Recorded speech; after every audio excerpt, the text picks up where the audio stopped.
دیکھو، وَأَمَّا اللَّفْظِيَّةُ فَهِيَ أَن يَكُونَ الْمُضَافُ صِفَةً مُضَافَةً إِلَى مَعْمُولِهَا وَهِيَ فِي تَقْدِيرِ الْإِنْفِصَالِ نَحْوُ ضَارِبُ زَيْدٍ وَحَسَنُ الْوَجْهِ۔ وَأَمَّا اللَّفْظِيَّةُ، بہرحال اضافت لفظیہ، فَهِيَ تو وہ اضافت لفظیہ یہ ہے، ان یکون المضاف کہ مضاف صفتاً ایسا صیغہ صفت ہو، مضافتاً جس کی نسبت کی جا رہی ہو، الی معمولها اس کے معمول کی طرف یعنی خود اس کی طرف، وہی فی تقدیر الانفصال اور یہ اضافت لفظیہ انفصال کی تقدیر میں ہوتی ہے، نحو ضارب زید وحسن الوجہ جیسے زید کو مارنے والا اور خوبصورت چہرے والا۔ اس سے پہلے آپ نے اضافت معنویہ کو پڑھا۔ اضافت معنویہ کیا تھی؟ جس میں حرف جر کے واسطے سے ایک اسم کی دوسرے کی طرف اضافت کی جاتی ہے، یہ اضافت لفظیہ ہے۔ اضافت لفظیہ کی تعریف کیا ہوگی؟ وہاں تو تعریف یہ تھی معنویہ میں کہ وہ کوئی ایسا صیغہ صفت نہ ہو جس کی اضافت اس کے معمول کی طرف کی گئی ہو، بلکہ صیغہ صفت کے علاوہ ہونا چاہیے۔ اگر صیغہ صفت ہے تو پھر اس کی اضافت اس کے معمول کی طرف نہ ہو، جیسے کریم البلد، یہاں اگرچہ کریم صیغہ صفت ہے لیکن اس کی اضافت اس کے معمول کی طرف نہیں ہے، بلد نہ اس کے لیے فاعل بن رہا ہے نہ مفعول بن رہا ہے۔ لیکن اگر مضاف صیغہ صفت ہے، اور صیغہ صفت سے مراد کیا ہے؟ صیغہ صفت سے مراد کیا ہے؟ اسم فاعل، اسم مفعول، صفت مشبہ، یہ سب کیا ہوتے ہیں؟ یہ صیغہ صفت کہلاتے ہیں۔ تو اگر مضاف صیغہ صفت بن رہا ہے اور اس کی اضافت کی جا رہی ہے اس کے معمول کی طرف، اب صیغہ صفت یا تو اسم فاعل ہوگا یا اسم مفعول ہوگا یا صفت مشبہ ہوگا، اس کے معمول کی طرف اس کی اضافت ہوگی، اسم فاعل کی طرف ہو رہی ہو اپنے یا اپنے مفعول کی طرف، اسی طرح اسم مفعول کی اپنے نائب فاعل کی طرف، اور اسی طرح صفت مشبہ کی اپنے فاعل کی طرف۔ اگر اضافت ہو رہی ہے تو وہ اضافت کیا کہلائے گی؟ اضافت لفظیہ کہلائے گی۔ جیسے ضارب زید، یہاں مثال سے سمجھو، ضارب زید، یہاں پر ضارب مضاف زید مضاف الیہ۔ اب یہ اضافت معنویہ ہے یا لفظیہ؟ اس کی پہچان کیسے ہوگی؟ دیکھیں گے مضاف کیا ہے۔ مضاف اگر ایسا صیغہ صفت ہے جس کی اضافت اس کے معمول کی طرف کی جا رہی ہے تو وہ اضافت لفظیہ ہوگی۔ اب ہم یہاں دیکھ رہے ہیں مضاف ہے ضارب، اور ضارب اسم فاعل کا صیغہ ہے، اور اسم فاعل کیا ہوتا ہے؟ صیغہ صفت ہوتا ہے۔ تو پتہ چلا کہ مضاف صیغہ صفت ہے۔ اب دیکھیں گے کہ اس کے معمول کی طرف اس کی اضافت کی جا رہی ہے یا نہیں۔ تو ضارب زید کیا ترجمہ ہوگا؟ زید کو مارنے والا، ضارب زید زید کو مارنے والا۔ تو یہاں پر کس کو مارا جا رہا ہے؟ زید کو۔ جس کو مارا جا رہا ہے وہ کیا بنے گا؟ مفعول بنے گا۔ مارنے والا کوئی اور ہے، وہ فاعل بنے گا۔ تو جس کو مارا جا رہا ہے زید کو، وہ مفعول بنے گا۔ تو ضارب زید میں زید مفعول ہے، مفعول کس کا ہے؟ ضارب کا ہے۔ تو ضارب اسم فاعل جو صیغہ صفت ہے اس نے مفعول کے اندر عمل کیا، اور جس کے اندر عمل کرے وہی کیا ہوتا ہے؟ معمول ہوتا ہے۔ تو اس کی اضافت اس کے معمول کی طرف کی جا رہی ہے، یعنی زید کی طرف۔ اس کا معمول کیا ہے؟ زید، جو کہ مفعول بن رہا ہے۔ اس لیے اضافت لفظیہ کہلائے گی۔ سمجھ میں آیا؟ وحسن الوجہ، دوسری مثال دیکھو، خوبصورت چہرے والا، خوبصورت چہرے والا۔ تو حسن یہ صیغہ صفت ہے، صفت مشبہ ہے، اس کی اضافت کی جا رہی ہے الوجہ کی طرف۔ اب بتاؤ یہ اضافت لفظیہ ہے معنویہ؟ اضافت معنویہ نہیں ہو سکتی۔ کیوں؟ اس لیے کہ اضافت معنویہ میں مضاف صیغہ صفت نہیں ہوتا۔ جیسے غلام زید، تو غلام صیغہ صفت نہیں ہے۔ اسی طرح اگر مضاف صیغہ صفت آ جائے تو پھر اس کی اضافت اس کے معمول کی طرف نہیں ہوتی. جیسے کریم البلدی، یہاں پر اگرچہ مضاف صیغہ صفت ہے لیکن اس کی اضافت اس کے معمول کی طرف نہیں ہے. یہ البلد جو ہے اس کا معمول نہیں بن رہا. کریم سخی، تو کوئی شہر تو سخی ہوتا نہیں ہے، تو البلد نہ اس کا فاعل بن رہا ہے نہ اس کا مفعول بن رہا ہے، بلکہ البلد اس کے لیے ظرف ہے، اس کے لیے ظرف ہے، اس کا معمول نہیں ہے. اور حسن الوجہی، یہاں پر حسن صیغہ صفت ہے. حسن کیا ہے؟ صیغہ صفت ہے جس کی اضافت کی جا رہی ہے الوجہ کی طرف، خوبصورت چہرے والا. تو خوبصورت کیا ہے؟ چہرہ. خوبصورت کیا ہے؟ چہرہ. تو فاعل بنے گا اس کا، اس کے فاعل کی طرف اس کی اضافت کی جا رہی ہے، اور یہ بھی اس کا معمول ہے. وہ فاعل بھی کیا ہوتا ہے؟ معمول ہوتا ہے. مفعول بھی معمول ہوتا ہے. جس میں عمل کرے وہ کیا ہوتا ہے؟ معمول ہوتا ہے. جو عمل کرے وہ عامل ہوتا ہے. تو یہاں پر یہ اضافت لفظیہ ہے. سمجھ میں آئی تعریف؟ بہرحال اضافت لفظیہ تو وہ یہ ہے کہ مضاف ایسا صیغہ صفت ہو. اب صیغہ صفت میں وہ اس میں فاعل بھی ہو سکتا ہے، اس میں مفعول بھی ہو سکتا ہے، صفت مشبہ بھی ہو سکتا ہے. اس کے ساتھ ایک شرط یہ بھی ہے، ایسا صیغہ صفت ہو جس کی اضافت کی گئی ہو اپنے معمول کی طرف، اس کی نسبت اس کے معمول کی طرف ہونی چاہیے. وَهِيَ فِي تَقْدِيرِ الْانفصال، اور وہ انفصال کی تقدیر میں ہوتا ہے. یہ سمجھنے کی ضرورت ہے، انفصال کی تقدیر میں ہوتا ہے، انفصال کے معنی میں ہوتا ہے. دیکھو اضافت فائدہ دیتی ہے اتصال کا، پہلے بات آ چکی ہے. اضافت کس چیز کا فائدہ دیتی ہے؟ اتصال کا فائدہ دیتی ہے، یعنی دو اسموں کو جوڑ دیتی ہے. مانن بھی اتصال کا فائدہ دیتی ہے اور لفظاً بھی. مانن کیسے اتصال کا فائدہ دیتی ہے؟ کہ وہ اس کو حالت جری میں کر دیتی ہے. کس کو؟ مضافلے کو. اضافت کی وجہ سے مضافلے مجرور ہو جاتا ہے، یعنی معنوی اعتبار سے بھی اس پر جر ہی آئے گا.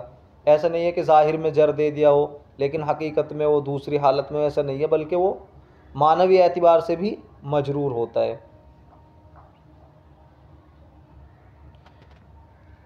اور معنی میں بھی اتصال ہو جاتا ہے اضافت کی وجہ سے. اضافت سے پہلے اتصال نہیں ہوتا. مثال کے طور پر غلام، غلام، ایک غلام، زید، زید، الگ الگ ہیں، دونوں میں کوئی جوڑ نہیں، نہ لفظوں میں جوڑ ہے نہ معنی میں جوڑ ہے. لیکن جب کہا غلام زیدن تو لفظوں میں بھی جوڑ آ گیا، اتصال ہو گیا، ایک کی اضافت دوسرے کی طرف کر دی گئی.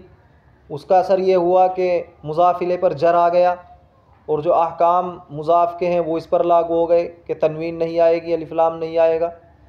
اور معنوی فائدہ یہ ہوا کہ معنی میں جوڑ پیدا ہو گیا. اب جو الگ الگ معنی تھے پہلے، غلام الگ زید الگ، وہ مل گئے، زید کا غلام. لیکن یہاں ایسا فائدہ نہیں ہوتا. لفظوں میں تو فائدہ ہوتا ہے اتصال کا، لفظوں میں تو فائدہ ہوتا ہے اتصال کا، لیکن معنوی اعتبار سے اتصال کا فائدہ نہیں ہوتا بلکہ انفصال ہی رہتا ہے. جیسے ضارب زیدن، تو لفظوں میں تو یہ ہوا کہ زید پر جر آ گیا، لیکن اس کے معنی میں کوئی تبدیلی نہیں آئی، اس کے معنی میں کوئی تبدیلی نہیں آئی. اگر یہ اس کا مفعول بھی رہتا، جیسے ضارب زیدن، ضارب زیدن، زید کو مارنے والا، تب بھی وہی معنی ہے. اور ضارب زیدن اضافت کے بعد اب بھی وہی معنی ہے. تو اتصال لفظوں میں ہوا ہے، معنی میں نہیں ہوا. معنی وہی ہے جو پہلے تھے. اور دوسری بات یہ کہ یہ یہاں پہ معنوی اعتبار سے مرفوع ہے، معنوی اعتبار سے منصوب ہے، کیونکہ مفعول بن رہا ہے، معنوی اعتبار سے منصوب ہے. اور حسن الوجہی میں یہ معنوی اعتبار سے مرفوع ہے، اس لیے کہ یہ فاعل بن رہا ہے.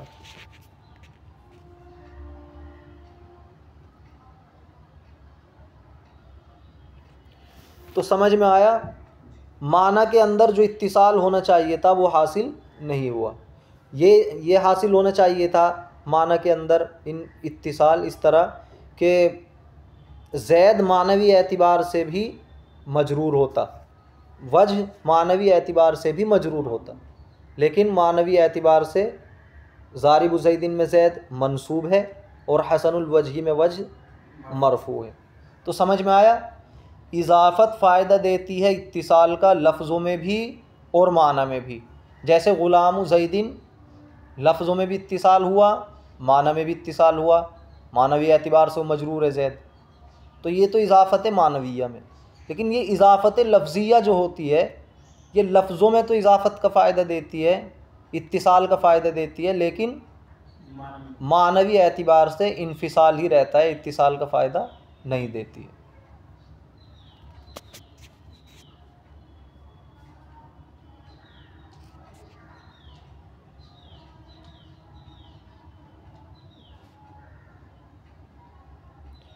دیکھو وَفَائِدَتُهَا تَخْفِيفٌ فِي اللَّفْظِ فقط، اور اس کا فائدہ فائدتها، ہا ضمیر کہاں لوٹے گی؟ اضافت لفظیہ، اور اضافت لفظیہ کا فائدہ تخفیف فی اللفظ، لفظ کے اندر تخفیف پیدا کرنا ہے، فقط صرف لفظ کے اندر تخفیف پیدا ہو جاتی ہے، یعنی تلفظ کرنے میں آسانی ہو جاتی ہے اور اس میں سے حذف کر دیا جاتا ہے۔ اب یہ تخفیف جو ہوگی تو کبھی تو صرف مضاف میں ہوگی، کبھی مضاف الیہ میں ہوگی، صرف کبھی دونوں میں ہوگی، کبھی دونوں میں ہوگی۔ مضاف میں کیسے ہوگی؟ مثال کے طور پر تنوین کو حذف کر دیا، ضاربن زیدن، ضاربن میں مضاف سے تنوین کو حذف کر دیا، ضارب زیدن، تخفیف پیدا ہو گئی۔ یا وہ تثنیہ تھا ضاربان زیدن، تو نون تثنیہ کو حذف کر دیا، ضاربہ زیدن، نون جمع کو حذف کر دیا، ضارب زیدن، تو تخفیف پیدا ہو گئی۔ یہ تو مضاف میں تخفیف ہوئی۔ مضاف الیہ میں تخفیف کیسے پیدا ہوگی؟ اس سے ضمیر کو حذف کر دیا جاتا ہے اور اس ضمیر کو مستتر مان لیا جاتا ہے، پوشیدہ مان لیا جاتا ہے مضاف میں، جیسے القائم غلامہ، کھڑا ہونے والا اس کا غلام ہے۔ تو یہاں پر القائم الغلامی، غلامہ، ہو ضمیر کو حذف کر دیا مضاف الیہ سے، تو تخفیف پیدا ہو گئی یا نہیں؟ کبھی کبھی دونوں میں تخفیف پیدا کر لی جاتی ہے، مضاف میں بھی اور مضاف الیہ میں، جیسے حسن الوجہ، حسن الوجہ، یہ تھا حسن وجہہ، حسن وجہہ، اس کا چہرہ اچھا ہے، اچھا ہے اس کا چہرہ، خوبصورت ہے اس کا چہرہ، تو حسن مضاف ہے، اس کی تنوین کو حذف کیا، اور وجہہ مضاف الیہ ہے، اس کی ہو ضمیر کو حذف کیا، حسن الوجہ کر دیا۔ دونوں میں تخفیف پیدا ہو گئی یا نہیں؟ تو اس کا فائدہ لفظ کے اندر تخفیف ہے۔ فائدتها کیا بنے گا؟ مرکب اضافی ہو کر مبتدا، اگر ترکیب دیکھیں، تخفیف فی اللفظ، تخفیف فی اللفظ جار مجرور سے مل کر متعلق ہو جائے گا ثابت ان کے، اور تخفیف کے متعلق ہو جائے گا ثابت ان کے بجائے، اور پھر یہ اس کی خبر بن جائے۔ فقط، یہ قط، فقط جو ہوتا ہے اس میں فعل ہے قط، انتہی کے معنی میں، تو فا فصیحیہ جہاں بھی آئے گا اس کی ترکیب اس طرح ہوگی، فا فصیحیہ قط، اس میں فعل بمعنی انتہی، انتہی اس میں فعل کے معنی میں رک جاؤ، اور پھر یہ جملہ فعلیہ انشائیہ ہو کر بنے گا جزا، اور اس کی شرط رہتی ہے مقدر، وہ نکالنی پڑتی ہے، جیسے یہاں پر اذا وجدت تخفیف، جب تخفیف حاصل ہو جائے، فانتہی عن غیرہ، تو اس کے علاوہ سے رک جاؤ۔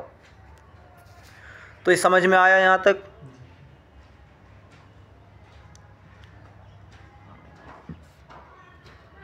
وَعْلَمْ أَنَّكَ إِذَا أَضَفْتَ الْإِسْمَ الصَّحِيحَ أَوِ الْجَارِيَ الْمَجْرَى الصَّحِيحِ إِلَى يَاءِ الْمُتَكَلِّمِ كَسَرْتَ آخِرَهُ وَاسْكَنْتَ الْيَاءَ او فتحتہا کا غلامی غلامیہ و دلوی دلویہ و ظبی ظبیہ۔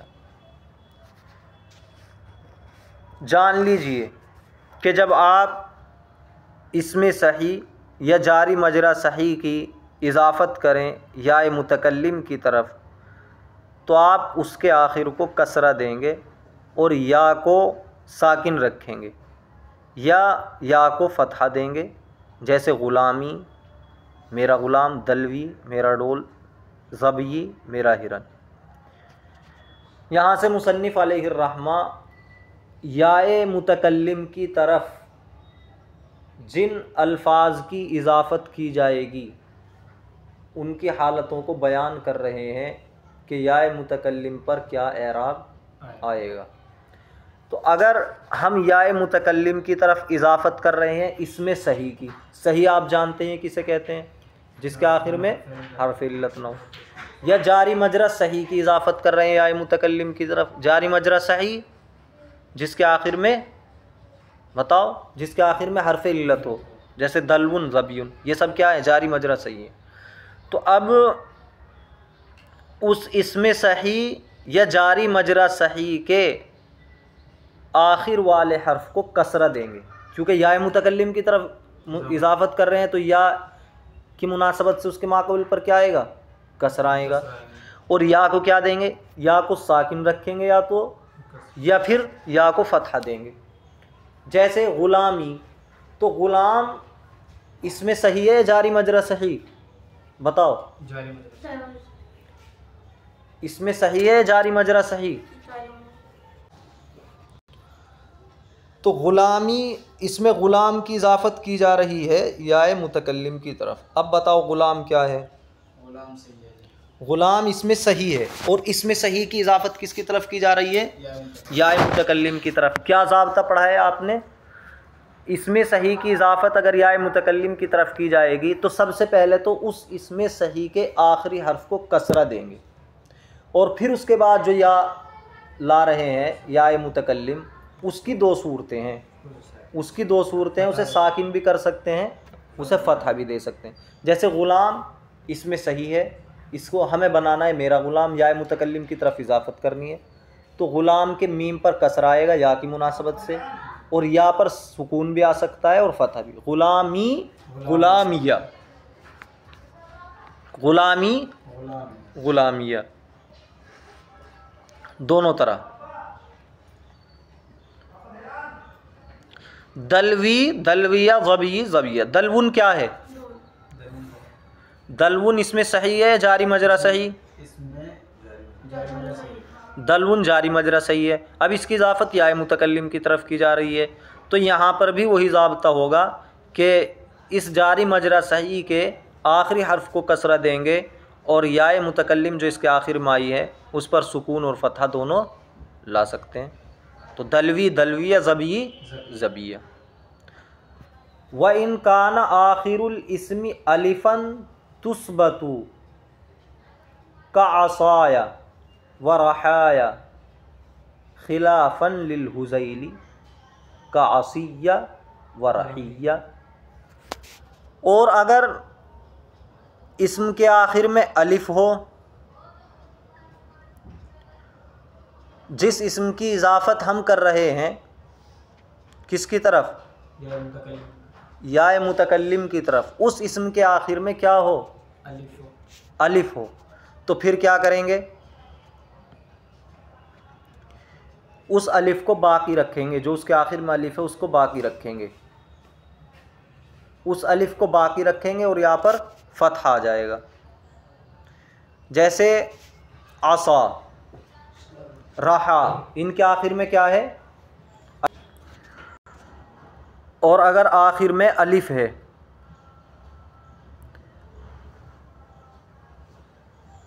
اور پھر کس کی طرف مضاف ہو رہا ہے؟ یا متکلم کی طرف، تو اس الف کو باقی رکھیں گے، جیسے عصایا رہایا، تو عصا کے آخر میں الف ہے تو اسے باقی رکھا اور یہاں پر فتح آ گیا، کیونکہ ورہایا یہاں بھی اس کے آخر میں الف ہے اس کو باقی رکھا۔ رہا کے معنی چکی اور عصا کے معنی چھڑی، لاٹھی ڈنڈا، خلافاً للحذیلی، یہ حذیل کے برخلاف ہے. جو قبیلہ حذیل والے ہیں وہ اس طرح نہیں بولتے. اگر ایسا اسم ہے جس کے آخر میں الف ہے، اس کی یا متکلم کی طرف اضافت کر رہے ہوں تو وہ اس الف کو باقی نہیں رکھتے، بلکہ اس کو یا میں ملا کر ادغام کر دیتے ہیں. اور جب یا کا یا میں ادغام ہو گیا، الف کو یا سے بدل کے اس کا یا سے بدلا، اور ایک یا متکلم دو یا ہو گئے اور یا کا یا میں ادغام کر دیا، تو اب یا کی مناسبت سے ما قبل کسر آئے گا. تو عصیہ و رحیہ.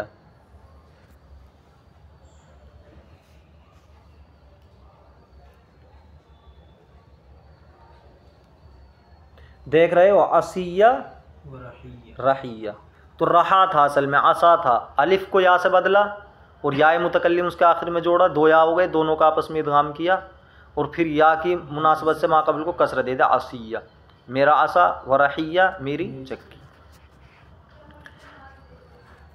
وَإِنْ كَانَ آخِرُ الْإِسْمِ يَاءً مَكْسُورًا مَا قَبْلَهَا، اور اگر اسم کا آخر اسم کے آخر میں ایسی یا ہو جس کا ما قبل مکسور ہو، پہلے سے اس کے آخر میں ایسی یا ہے کہ اس کا ما قبل مکسور ہے، پھر ہم یا متکلم اس میں جوڑ رہے ہیں. ادغمت الیاء فی الیاء، تو یا کا یا میں ادغام کر دیا جائے گا. پھر وفتحت الیاء الثانیۃ، اور آپ دوسری یا کو فتحہ دے دیں گے، لئلا یلتقی الساکنان، تاکہ دو ساکن جمع نہ ہو جائیں. تقول، آپ کہیں گے، قاضی قاضیہ. سمجھ میں آیا کہ اسم کے آخر میں یا ما قبل مکسور ہے. قاضی ایک اسم ہے، قاضی اسم ہے نہیں، اور اس کے آخر میں یا ما قبل مکسور ہے. اب اس کے آخر میں ہمیں لگانا ہے یا متکلم، میرا قاضی. تو کیا کریں گے؟ یا کا یا میں ادغام کر دیں گے اور دوسری یا کو فتحہ دے دیں گے، قاضیہ قاضیہ، لئلا یلتقی الساکنان، تاکہ دو ساکنوں کا جمع ہونا لازم نہ آئے.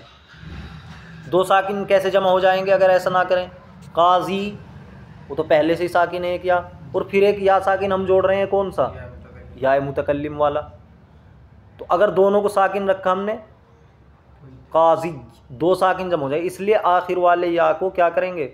فتحہ دے دیں، قاضیہ. اب ایک یا ساکن بچا اور ایک پر فتح آ گیا.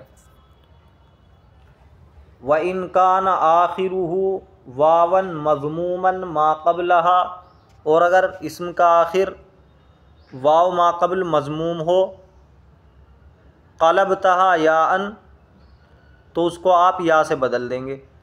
وَعَمِلْتَ كَمَا عَمِلْتَ الْآن، اور ایسا ہی عمل کریں گے جیسا کہ آپ نے ابھی عمل کیا. تقول جاءنی مسلمیہ، تو اصل میں تھا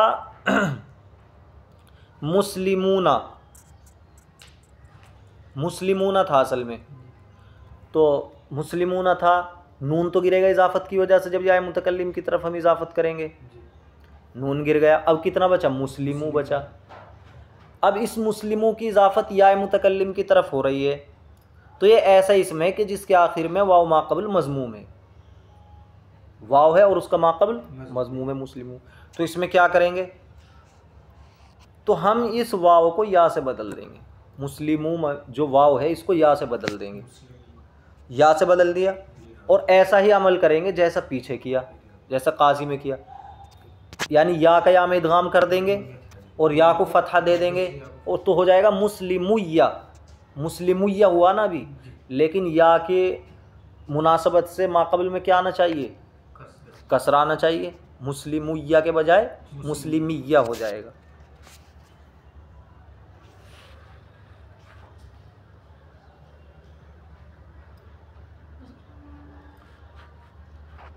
چلو اتنا ہی رہنے دو. وَعْلَمْ أَنَّكَ إِذَا أَضَفْتَ الْإِسْمَ الصَّحِيحَ أَوِ الْجَارِيَ الْمَجْرَى الصَّحِيحِ، جان لیجئے کہ جب آپ اضافت کریں گے اسم صحیح کی یا جاری مجرا صحیح کی یا متکلم کی طرف، کسر تا آخرہ، تو اس کے آخر کو کسرہ دے دیں گے. وَاسْكَنْتَ الْيَاءَ، اور یا کو ساکن کریں گے، او فتحتہا یا اس کو فتحہ دیں گے، کا غلامی و دلوی و ذبی، غلامی غلامیہ، دلوی دلویہ، ذبی دونوں طرح پڑھ سکتے ہیں۔ وہ انکان، ابھی یہ جاری مجرا کی تعریف آپ نے کیا پڑھی تھی؟ جس کے آخر میں حرف علت ہو۔ اب دیکھو یہ جو مثالیں دی انہوں نے، غلامی، دلوی، ذبی، غلامی تو اس میں صحیح کی ہو گئی، دلون یہ جاری مجرا صحیح ہے، ذبیون یہ بھی جاری مجرا صحیح ہے، لیکن آخر میں حرف علت ہونے کی اور صورتیں بھی نکلیں گی جو اب آگے بتا رہے ہیں، کہ آخر میں صرف الف ہو یا واو ما قبل مضموم ہو یا ما قبل مکسور ہو، ان کا کیا حکم ہوگا وہ آگے بتا رہے ہیں۔ وَإِنْ كَانَ آخِرُ الْإِسْمِ الفن، اور اگر اسم کا آخر الف ہو تو اس کو باقی رکھا جائے گا، تثبتو آپ اس کو باقی رکھیں گے، تثبتو یا اس کو باقی رکھا جائے گا، کاسایا جیسے میری لاٹھی، ورحایا میری چکی، خلافاً للحذیل قبیلہ حذیل کے برخلاف، کعصیہ ورحیہ وہ عصیہ اور رحیہ پڑھتے ہیں۔ اور اگر اسم کا آخر یا ما قبل مکسور ہو تو پھر یا کو یا میں مدغم کر دیا جائے گا، یا کا یا میں ادغام کر دیا جائے گا، اور دوسری یا کو آپ فتحہ دیں گے تاکہ دو ساکن جمع نہ ہو جائیں، آپ کہیں گے قاضی قاضیہ۔ اور اگر اس کا آخر واو ما قبل مضموم ہو تو آپ کیا کریں گے؟ پھر اس واو کو یا سے بدل دیں گے اور ایسا ہی عمل کریں گے جیسا کہ ابھی کیا قاضی میں، آپ کہیں گے جانی مسلمیہ۔ اسماء ستہ کی اگر یا متکلم کی طرف اضافت ہوگی اس کا کیا اعراب بنے گا وہ کل پڑھیں گے انشاءاللہ۔